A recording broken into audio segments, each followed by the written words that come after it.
Hello and welcome back to Wavelengths. It's still a show about video game news. I'm still Brendan Bigley.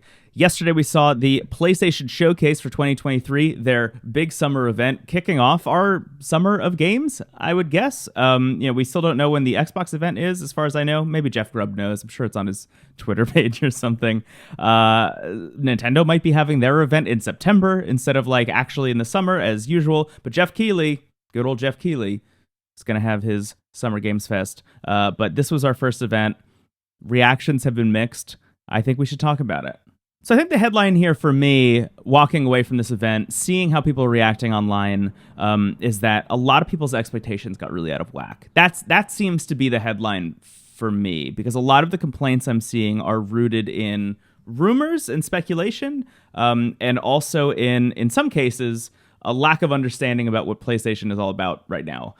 So let's tackle that first one first. The expectation management side of this, I think, is really important because over the past couple of years, we've seen a kind of more prolific rise of people who are leaking information about games, some of whom actually know what they're talking about, and some of whom absolutely do not and are just chasing clout on the internet.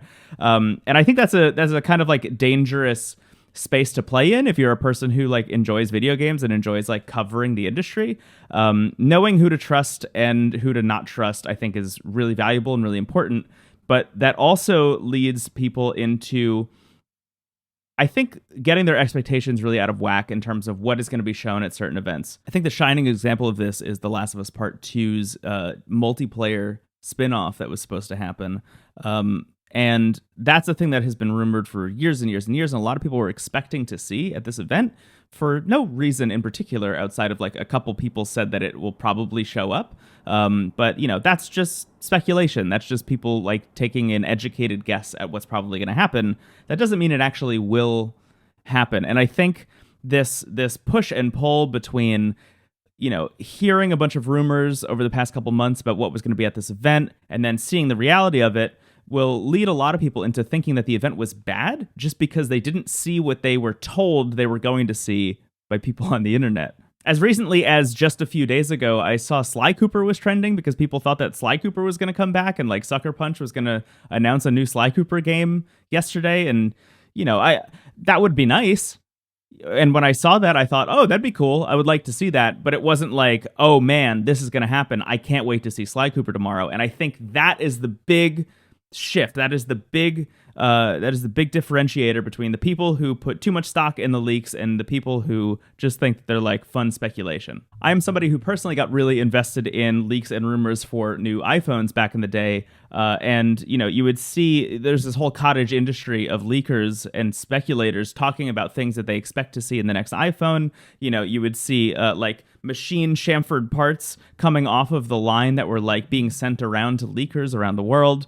So you get to see how big the camera cutout was going to be and how big the bump was going to be. It's stuff like that. And the more you get into that stuff, the more it takes the wind out of the sails of the moment when Tim Cook gets on stage and is hey, this is what the iPhone is. Because you're oh, I already know what it is and I'm excited to see it. And then when it doesn't match up with your expectation based on stuff that wasn't true in the first place, you're damn, this phone sucks. It doesn't. It's still an iPhone. It's still pretty good. But it's not the thing that you had envisioned in your head. And I think that's a thing that I see a lot in this space specifically. There's also the whole other side of it, just to be clear, that this is all a big marketing event, and how much stock should you put emotionally in what is essentially a glorified sizzle reel for a bunch of stuff that you're going to spend $70 on? Just think about that. Just mull that over too. Point being, over the past couple months, I've been seeing a lot of rumors about what this event was going to be. Specifically, I think the headline that I saw a lot was that people within PlayStation, this is the reporting at least, people within PlayStation saw this event as them proving the future of the PlayStation 5 in this generation, saying hey, this is what we're all about. This is what we've been building towards. This is what all of our acquisitions have been about. Here's new hardware. Here's a bunch of live service games and a bunch of new first party games. This is the future of PlayStation. And I don't think that's too far from what we got. I just think that the future of PlayStation is a little less exciting than people expected it to be. And if you kind of looked around for it, the signs were all there. And I think that's a good way to lead into the second side of this, which is I think there's a fundamental misunderstanding of what PlayStation is all about right now. One of the most frequent complaints I see about the event that happened yesterday was specifically that PlayStation's first-party studios didn't show off enough stuff. And just to be clear, we saw a bunch of first-party studios at PlayStation show things off. I think the miscommunication here is that PlayStation has acquired a lot of studios recently, so you might not have even realized that some of these were PlayStation studios. Like, the first thing that they showed was the Haven Studios joint, which is headed up by Jade Raymond, who is one of the people credited with creating Assassin's Creed and Watch Dogs over at Ubisoft. Haven Studios announced a new game called Fairgames. We don't know a whole lot about it outside of it may or may not be stylized with a $ as the S at the end. But Haven Studios is one of the many recent acquisitions for PlayStation Studios. We saw a bunch of stuff from Bungie, which we'll talk about later. Firewalk Studios, which is a really recent acquisition, like I think a couple months ago, unveiled their new game Concord. Again, we didn't see a lot of it, and I think there's a lot to be said about the like CGI trailers versus gameplay of it all. But like, we saw Firewalk announce a new thing, Insomniac with Spider-Man 2. We saw a lot of PlayStation Studios announcements yesterday. So if you're a person who is like, oh man, there wasn't a lot of first-party stuff, the first party, when it comes to PlayStation, has changed dramatically, just as it has for Xbox game studios as well. I think the big difference here is that Xbox has been playing a lot of stuff close to the vest. I don't think we know a lot of what the Xbox game studios are working on. And PlayStation is coming like right out with it. Like, hey, we just acquired Firewalk. Here's the thing they're working on. It's called Concord. It's going to be a PvP thing. Get excited about it. Xbox is a little bit slower when it comes to that stuff, for better and for worse. I think it puts a lot more pressure on their studios. That's why you see things like Redfall coming out and not doing very well, and then people saying like, oh, Xbox is like fucked just because Redfall wasn't good, which, you know, is definitely not the case, but, you know, it's putting more and more pressure on a game like Starfield, which is coming out soon, to be a huge hit, or else people are going to continue to think that Xbox is like spiraling down the drain, when in reality what they're going for is very different than what PlayStation is going for. What Xbox is going for is more of a way to build up Game Pass as like the ultimate thing, and the ability to play anywhere. You don't need a box under your TV. You can play your stuff anywhere. That's cool and that's exciting, and the Xbox Game Studios acquisitions will lead them to that as they continue to slowly roll out more and more games, making Game Pass a more and more enticing offer for gamers. PlayStation, on the other hand, is doing what they've really always done since like the PS2 era, which is like they just want to make big, bombastic, cool AAA big budget games that are like really like eye-poppingly pretty, art directed to hell and back, and are just, you know, generally speaking, events. The past couple of years of PlayStation, I've been a little bit critical of being like, hey, this is just what you did last gen, and it worked last gen, but is it exciting enough to work in this generation? And I'm still kind of all over the map when it comes to that. I still don't really know for sure how I feel about that. I think the big thing is like some of the games that they're releasing are absolutely exceptional. Ratchet and Clank Rift Apart was like unbelievable. God of War Ragnarok, I think, is like a really great follow-up to that first game. Where some of my disappointment in the event yesterday starts to seep in is a lot of this stuff either we didn't get to actually see at all, again, because of the CG trailer thing, or it felt a little samey. And a lot of the stuff I really got excited about that was coming from third parties are things that are going to be cross-platform. So they'll be available like on Steam and on Xbox. I think a lot of people are dunking on that Xbox tweet from yesterday that was like, hey, what was it? What a good-looking group. And it showed, you know, a bunch of the games that were coming to Xbox and PlayStation, including Marathon, which I think is interesting, the Bungie game. The other side of what PlayStation Studios is doing right now, and it's a thing that I've been harping on a lot because I think it's like both very funny but also really interesting to see how it kind of percolates, is that they're working on a bunch of live service games. They're like really invested in the idea of taking these studios, arming them with the assets and resources that they need to create and maintain a bunch of live service games. As far as we know, there are at least 10 in development, over 10 as far as we know. I am assuming that some of the ones that we didn't see a whole lot of today will be some of those 10 live service games. Jim Ryan, head of PlayStation Studios, has gone on record as saying that these live service games are going to be serving different audiences. I don't know how much I believe that. I imagine a lot of them will be like, dude, what if you shot people with a gun in a bank versus what if you shot people with a gun in the future or something? It just seems like a lot of it are going to be like PvP shooters, if I was to guess. I'd like to be proven wrong on that. I think that'd be interesting. Give me more stuff like Fall Guys. Why not get weird with it if you're going to be making so many? knowing that PlayStation is continuing to, I would say, trudge through this path of AAA game development, making these big bombastic cinematic things, while also simultaneously saying we do need, long-term money makers, because as we all know, the price and the cost of AAA game development has skyrocketed past the point of being sustainable. It's not a sustainable thing anymore. So it kind of makes sense to me that they would start to pivot more into live service games that will continue to make money over time. A lot of upfront costs that will hopefully pay off in their eyes as people continue to dump money in microtransactions and updates and things like that. All of that said, I think the event was fine. I think the event was pretty good. There's some stuff I was really excited about. Again, not all of it is stuff that I'm probably going to be playing on my PlayStation 5. I'll probably play some of it on my Steam Deck or even on my Xbox if some of it hits Game Pass. But let's talk about the stuff. Let's talk about the stuff that I think was cool, the stuff that I think is worth shouting out. I wrote down everything that happened. I'm not going to talk about everything that happened, but I'll go down the list, at least in order, of the stuff that I think was cool. First off, being Helldivers 2, which I just think is a really interesting move for this studio. Helldivers 1, if you haven't played it, is a kind of isometric 4-player game where you're dropping down onto a planet filled with Starship Troopers-esque bugs with a very Starship Troopers-esque humor to it. And this game seems to be actually going more towards the PlayStation Studios auteur style. Behind the back, over the shoulder, third-person shooter, which I think is a smart move for this game in particular, because it really adds to the gravitas and the scale of the stuff that you're fighting. If they're able to maintain how fun Helldivers was with this new aspect ratio and just better graphics overall, I think this is going to be a really stellar game. I think it might go from a kind of cult classic micro hit to maybe just a hit. That would be very cool. 505 Games showed off Ghostrunner 2. If you haven't played Ghostrunner, I highly recommend checking it out. It might still be on Game Pass. That's at least where I played it. Ghostrunner is a first-person, almost Hotline Miami-esque game where you play as a robot assassin who has to run along walls, do a bunch of grapples in midair, jump on a guy and shove your katana through the top of his scalp. It's wild. It's a wild game, but it requires absolute precision. It reminds me actually a lot. I think the most contemporary example would be Neon White, in terms of its ability to take first-person traversal and demand perfection from it. I'm excited about Ghostrunner 2. I mean, there's a motorcycle in it. It's still very cyberpunk, still very cool looking. That game's stylish as hell. I can't wait to play Ghostrunner 2. It's gonna be very fun. It's coming this year also.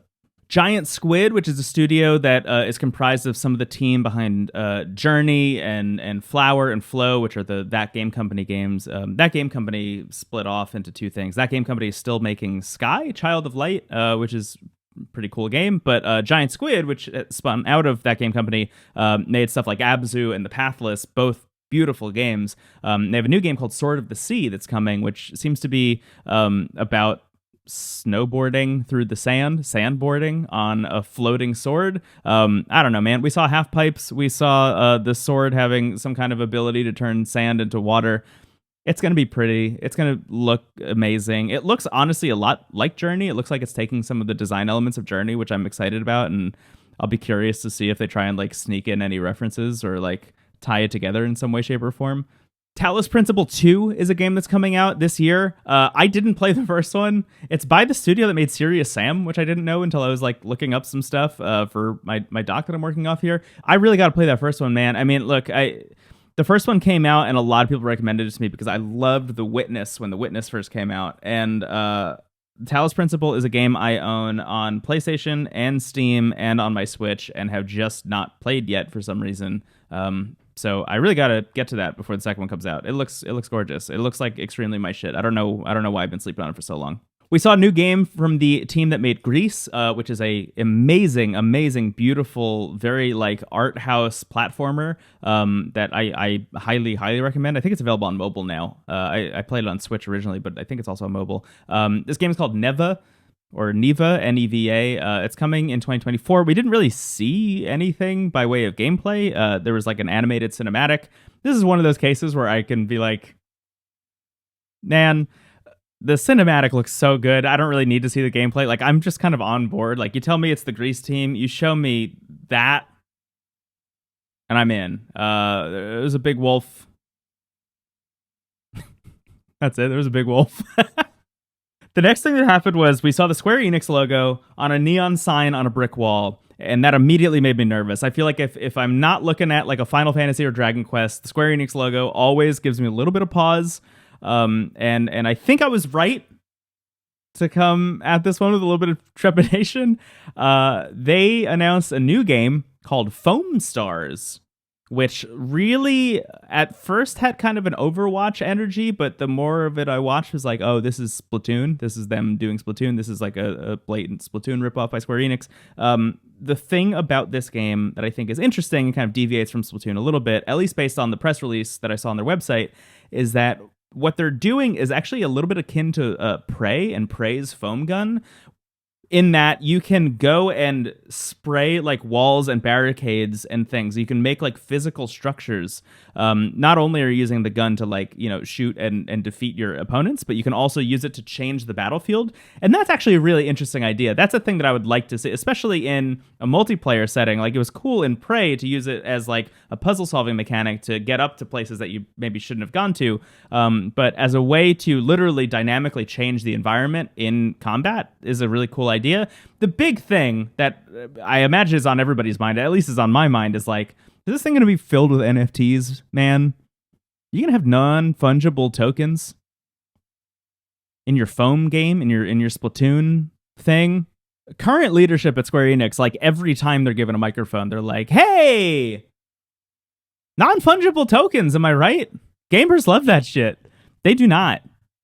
They do not. People who play video games have like very outwardly shown their disdain for NFTs, and I'm nervous that Foamstars is going to be their first like test to see what's going to go on with that. I think this is, look, I'm never rooting for a game to fail. If it has NFTs in it, I'm rooting for it to fail, just to be clear.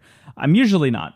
I'll say that. I'm usually not rooting for a game to fail. If this thing doesn't have NFTs in it, I hope that this thing does well. It just feels like a live service game coming from a studio that maybe isn't going to invest the time and money it takes to push a live service game into sustainability, which is, my big question with PlayStation overall, but Square Enix, I have a little bit even less faith in to actually keep this game and maintain it for like years. Like, is this game going to shut down in 2025? Who knows?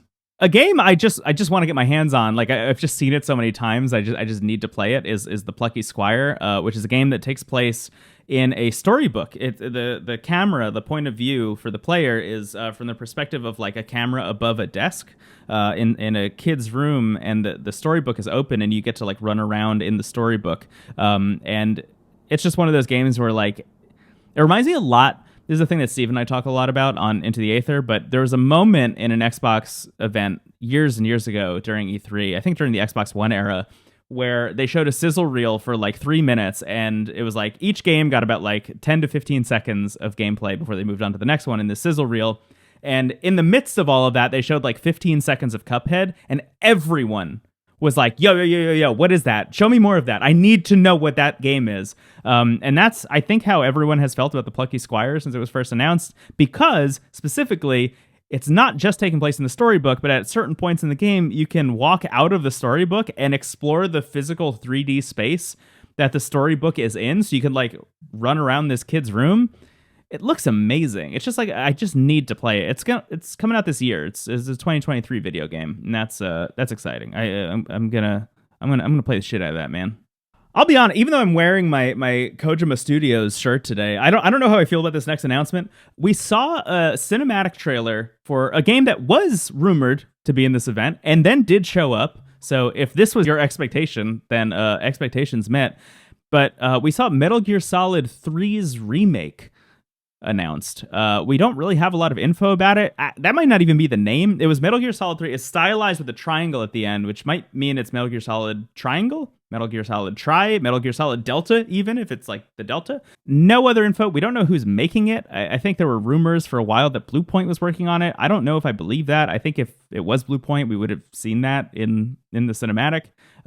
We have like really no other info outside of this sure exists. This came hand in hand with another announcement that I thought was really surprising, which is the Metal Gear Solid Master Collection Volume 1. That's going to include Metal Gear Solid, Sons of Liberty, and Snake Eater, Metal Gear Solid 3. It's coming this autumn. I know there are a lot of mixed reactions to this, at least based on what I've seen on the internet over the past couple hours. People seem to be pretty divided on how they feel about the existence of this. I think it's exciting to just like have this stuff ported forward. I think, you know, as somebody who talks a lot about game preservation, it's a good thing to have these games playable on modern hardware. I hope they don't like change them too much or maybe even at all. You know, you'd want to play them like as close to the original as possible. I think in particular, the thing that really I'm in favor of, and we'll see how it's executed, but it reminds me a lot of what Capcom did with Resident Evil 4 and their remake, in that Resident Evil 4, the original, is playable on like every device known to man. Like you can get that game on Switch and on Xbox and on PlayStation. Like that game is playable right now, and also you can play the remake. I think that is the optimal approach in my eyes at game preservation, especially in this age where things are getting remade over and over and over and over again.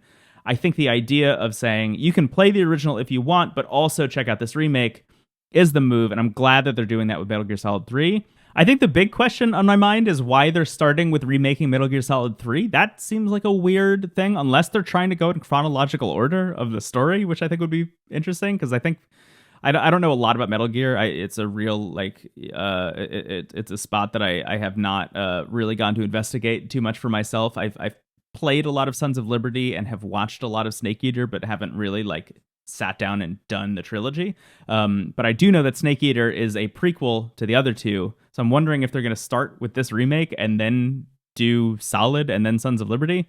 That'd be very interesting. Either way, we don't have a lot of info about that remake. We do have some info about this Master Collection. It's coming out in autumn. I'll be interested to hear from people who are bigger Metal Gear Solid fans than I about if that like looks cool or not.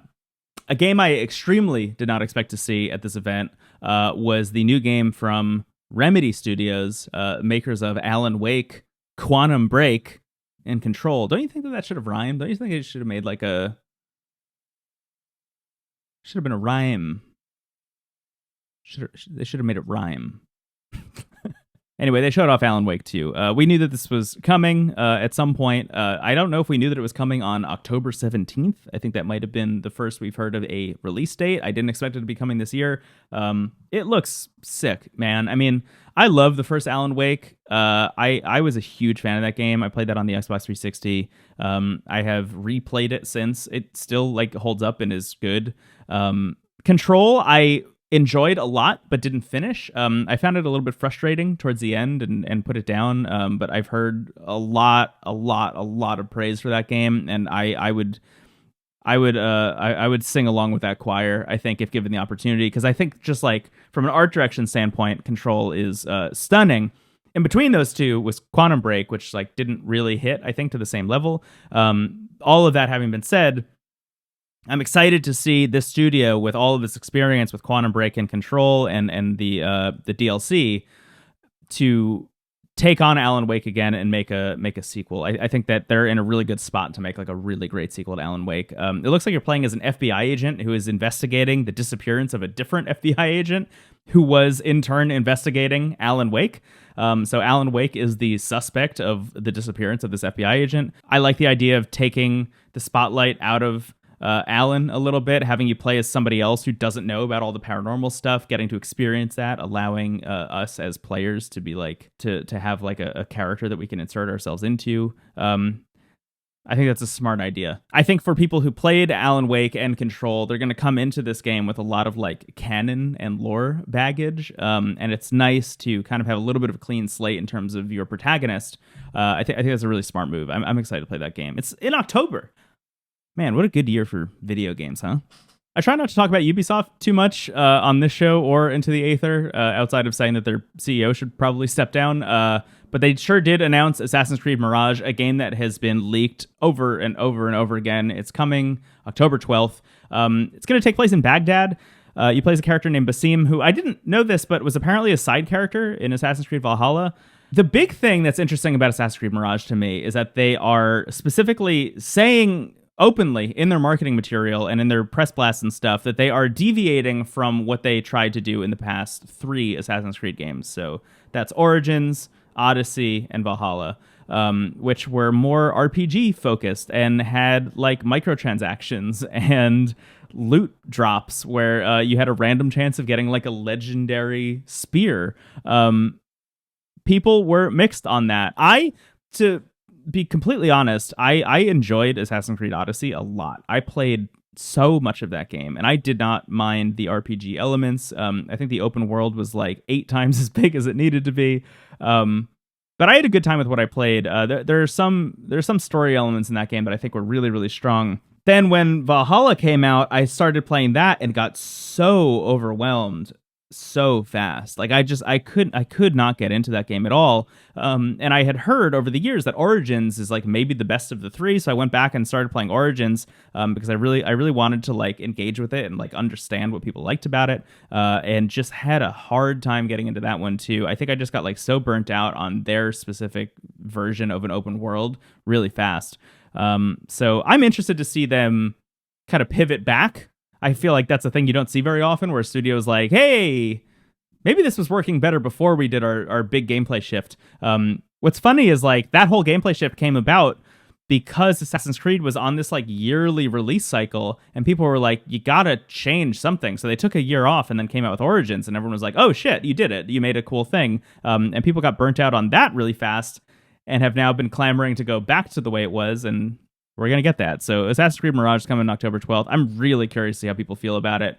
I'm at least interested in it. I'll say that much. There's a new game coming from Finji and the Glory Society. It's called Revenant Hill. It sure looks a lot like Night in the Woods in terms of its art direction.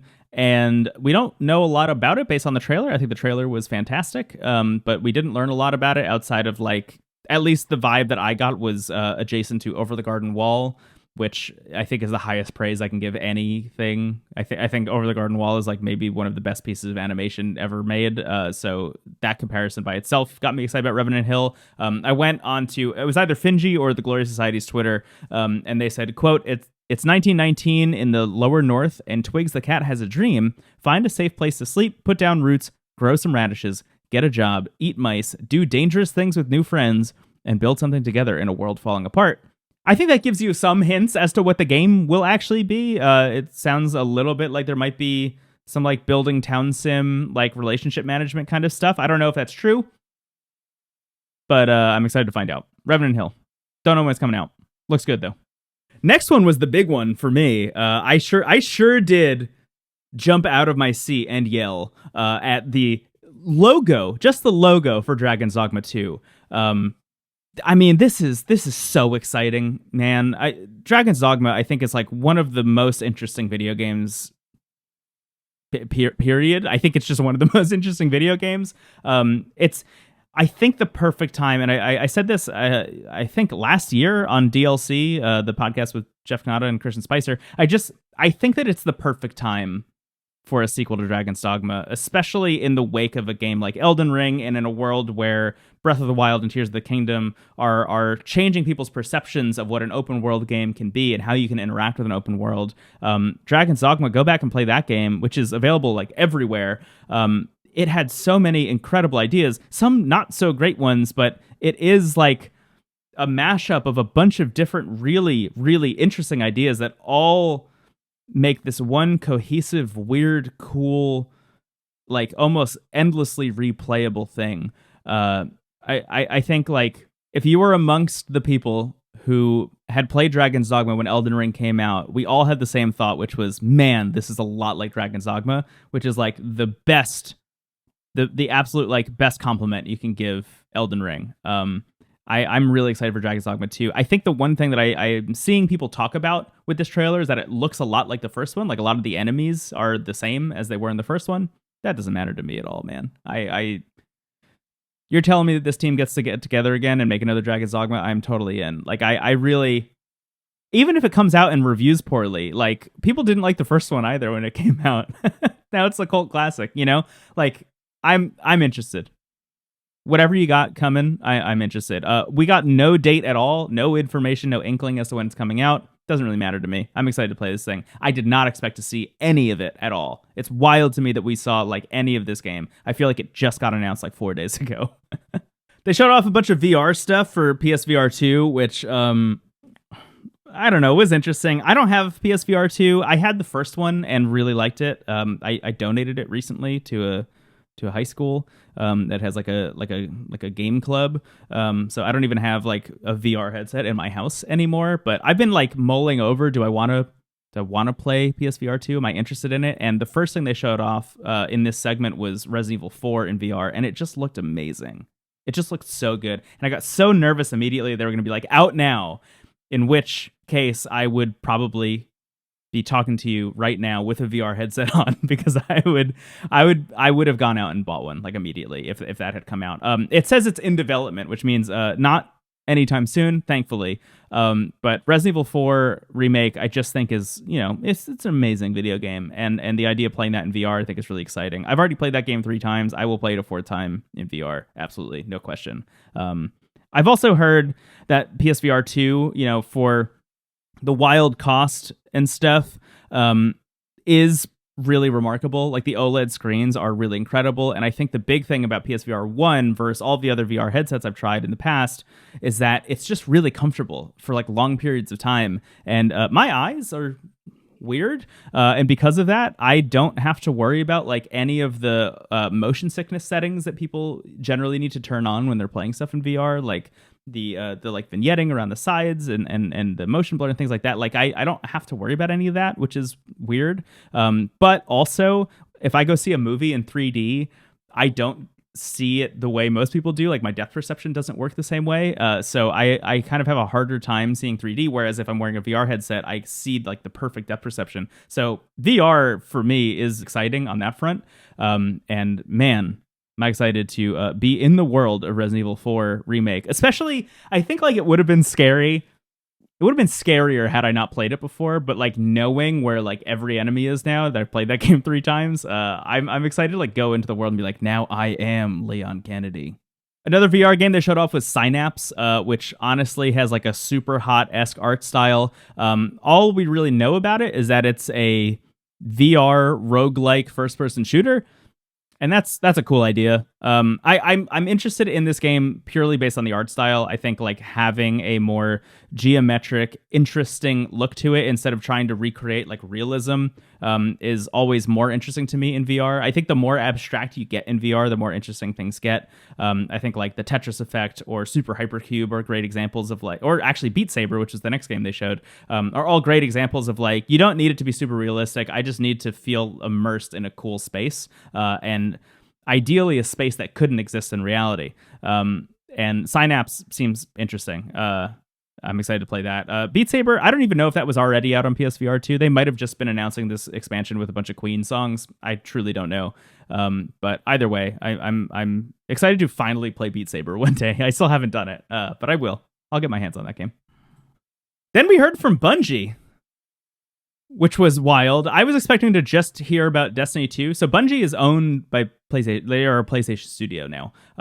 And I was expecting to just hear about the like next expansion of Destiny 2, which we did. It's called The Final Shape.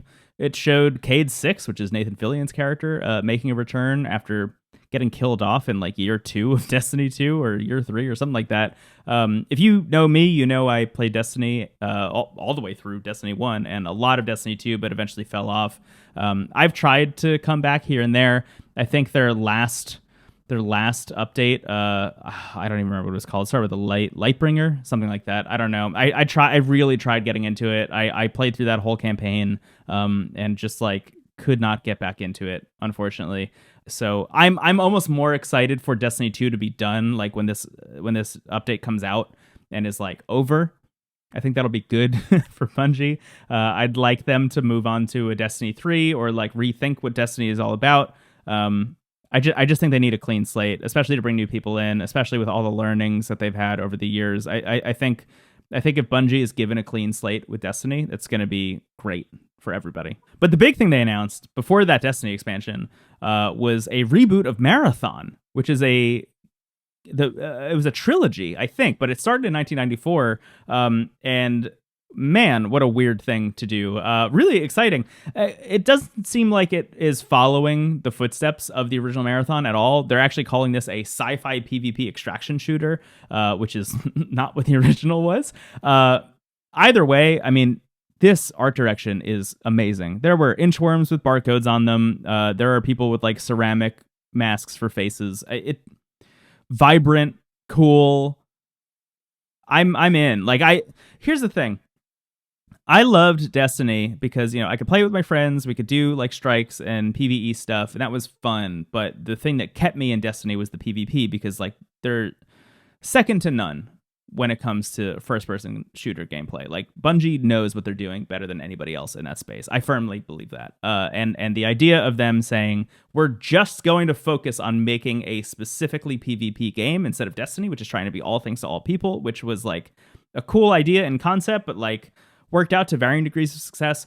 Saying, hey, we're taking a step back, we're rebooting Marathon, and it's just going to be a PvP thing as an extraction shooter. Which, if you don't know what an extraction shooter is, it's kind of like this. Burgeoning maybe isn't the right word, but it's a genre of game that seems to be kind of on the up. That is a little bit of a deviation from like the Fortnite or the Call of Duty Warzone battle royale kind of stuff. It's a lot more slow pace. It's a lot more intentional, and it's a lot more stressful, I would say. And that's exciting to me because a very like slow paced, methodical shooter with this kind of art direction that is this vibrant and this cool looking from Bungie, it just seems like a slam dunk is all I'm saying. On top of that, I imagine this is one of the live service games that we'll be getting. I wasn't going to talk about this one, but I should at least shout it out. We saw Firewalk Studios' new game Concord. This is, again, one of the recent acquisitions from PlayStation Studios. It was just like a cinematic of a spaceship flying through space. I mean, there was a shot of a cheeseburger in a refrigerator, and like that was part of their big unveiling. This is one of those situations where like I don't know what to say about it. I don't know if it's exciting. It's a PvP multiplayer first-person shooter coming 2024. I imagine, again, another live service game, another PvP first-person shooter live service game coming from PlayStation. I just want to know why it's interesting and special and different. I think especially coming hot off the heels of the Marathon trailer, hitting me with another cinematic trailer that looks like cool. Don't get me wrong. Like the art direction in this was interesting. It kind of had like a retro future, like 70s future vibe to it. But it still wasn't super compelling as a cinematic trailer. And this is where I start to like push back against like cinematic trailers are fine. In this case, I don't think it was. I needed more information. And I went over to the PlayStation blog and read what they said. They said, quote, Concord is a bringing together of peoples. It's the power of games to build connection and inspire social play. The Firewalk team is driven by the type of exciting, unexpected moments and shared experiences that multiplayer games create. Every time you log on is the beginning of a new adventure, and every match is an opportunity for a new story. It's these ideals that define Concord, its unique universe of vibrant worlds, and its rich cast of colorful characters. None of which we saw in that trailer. You know what I mean?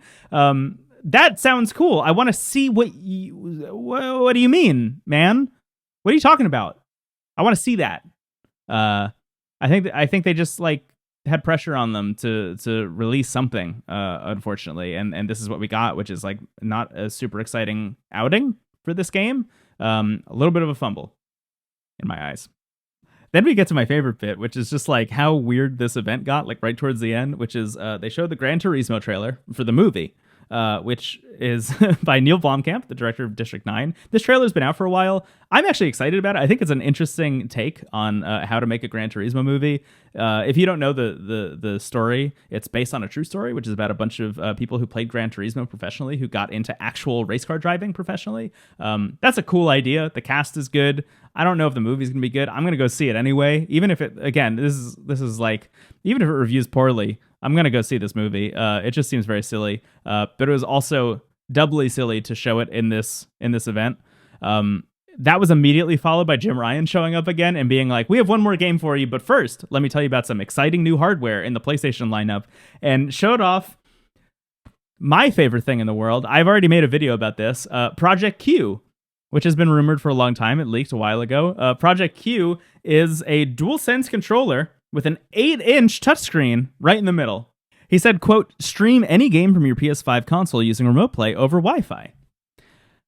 We don't know anything about this outside of that. And that means, like, does it run Android? Does it do anything except for remote play? And if it only does remote play, why in the world would anybody buy this? I have no idea why anyone would buy it. It's a wild prospect because okay, just think about this like even from a pricing perspective, right? Like a DualSense controller right now, and I know this because mine just broke due to stick drift. A DualSense controller right now is $80. So this thing is at least going to be $80. Add to that the 8-inch touchscreen, the Wi-Fi modules, and whatever else they want to add in there by way of like tech specs, and you have at least an over $100 device. I would guess probably closer to $150 or maybe even $200. That's my guess. As soon as you get into the $150 price range, you are already over the budget of somebody who has a phone and $100 to get the Backbone PlayStation Edition, which is also, as of this week, available for Android. So if you have an iPhone or an Android, you can get a Backbone 1 PlayStation Edition, download the Remote Play app, and you have this exact same functionality in your phone, which I'm going to guess, maybe I'm wrong, but I'm going to guess has a better Wi-Fi module in it than whatever this thing is going to have. I'm not going to say this thing is dead on arrival. I'm sure there's somebody who's excited about it. I'm sure there's somebody who wants to get their hands on it. I'm sure somebody will find a way to like throw Android on there or Linux or something, turn it into like a retro handheld emulator or whatever. But even then, like, why would you go out of your way to do that when you could just buy like anything? You could buy, the Miu Mini. I don't know. This thing is so weird to me. I need more information. The amount of people I've seen tweeting about it, dunking on it, comparing it to the Wii U, I agree. Project Q just seems so confusing. I can't conceive of a world where it makes sense. I have to move on. This is a rabbit hole for me. I can't I need to dig my way out of this. The next thing they announced was earbuds. They're Bluetooth. They look nice. I don't know. I would buy them, honestly. Like, here's the thing. The DualSense has one amazing feature that I always forget exists, which is the spatial audio. If you plug headphones into the DualSense, you get this incredible spatial audio experience that I think is like really compelling and a really cool way of experiencing the sonic worlds of your PlayStation 5. That sounded like marketing copy that I just made up. On top of that, I used some of the wireless headsets that PlayStation themselves made for the PlayStation 4 during that generation, and was really impressed with like the comfort and the sound quality, and used them as like actual headphones for a while. So I don't know. I'm interested in this. I already have headphones that I happen to like a lot. I have wireless earbuds that I'm a pretty big fan of that have like noise cancellation and a bunch of other great features. And I don't know if these will come with all of that. We don't have a lot of information yet. I'm excited to find out more about these earbuds. I will just say, generally speaking, I think they look nice, and that's all I have to go on right now. The final announcement from this event is one that I can't talk about too much, unfortunately. It is Marvel's Spider-Man 2. There was an incredible cinematic followed by an incredible gameplay demonstration. I work for Marvel Entertainment. Everything I say and do does not reflect the views of my employer, but I'm sure my employer would be happy to hear me say, I think this game looks amazing. Marvel Spider-Man was our Into the Aether game of the year in 2018. This looks equally phenomenal. The thing I'll say about it, the way I felt the first time I saw that footage, first of all, hooting and hollering in my chair, this chair right here, while I first watched it. But on top of that, the first game was made for the PlayStation 4. Yes, they had Marvel Spider-Man remastered. Yes, they had Miles Morales, but this game really looks like it was made for the PlayStation 5. And, we know this from Ratchet and Clank Rift Apart, but Insomniac, I think, is like the company that has completely and totally harnessed the power of the PS5 and is making games with it that are like second to none. I am so excited for this thing to come out. It's coming out this year. Kraven's in it. You got a symbiote suit. You can switch back and forth between Peter and Miles, which is also really fun. I'm hoping, I don't know anything personally, but I'm hoping that it has like a Grand Theft Auto 5 scenario where you could like switch back and forth whenever you want. I think that'd be very funny. Anyway, Spider-Man 2 looks good. And that's it. That's the whole event. This is a much longer episode than usual, but there's a lot of stuff to cover. And I imagine that'll probably be the case throughout the summer as there are more events. So stay tuned to Wavelengths for more stuff. If you listen into the Aether, you probably heard that we're taking a break for June and July. A piece of that for me, I mean, there are a lot of reasons that we decided to do that, but a piece of that for me was that I really wanted to get into the habit of making this show. I said that I want to do the show every week, and I want to stand by that. Things have been very difficult, both with work, but also I've had a lot of health stuff recently that made making episodes really difficult. But now I'm like back and able to do this stuff, so this felt like a really good one to start off with. So thank you for being here. If you're here, like, comment, subscribe if you're watching on YouTube. If you're listening on Apple Podcasts, please write a review. If you're listening on Spotify, please leave a comment. Or if you're listening or watching on any of those other platforms, do the opposite thing. If you're watching on YouTube, leave a Apple Podcast. You know what I'm getting at. That'd be really helpful for me. Thank you so much. This show broke into the top 100 video game podcasts pretty quickly, which is very cool, and I would love to keep that momentum going. So thank you all for watching, and I will catch you later.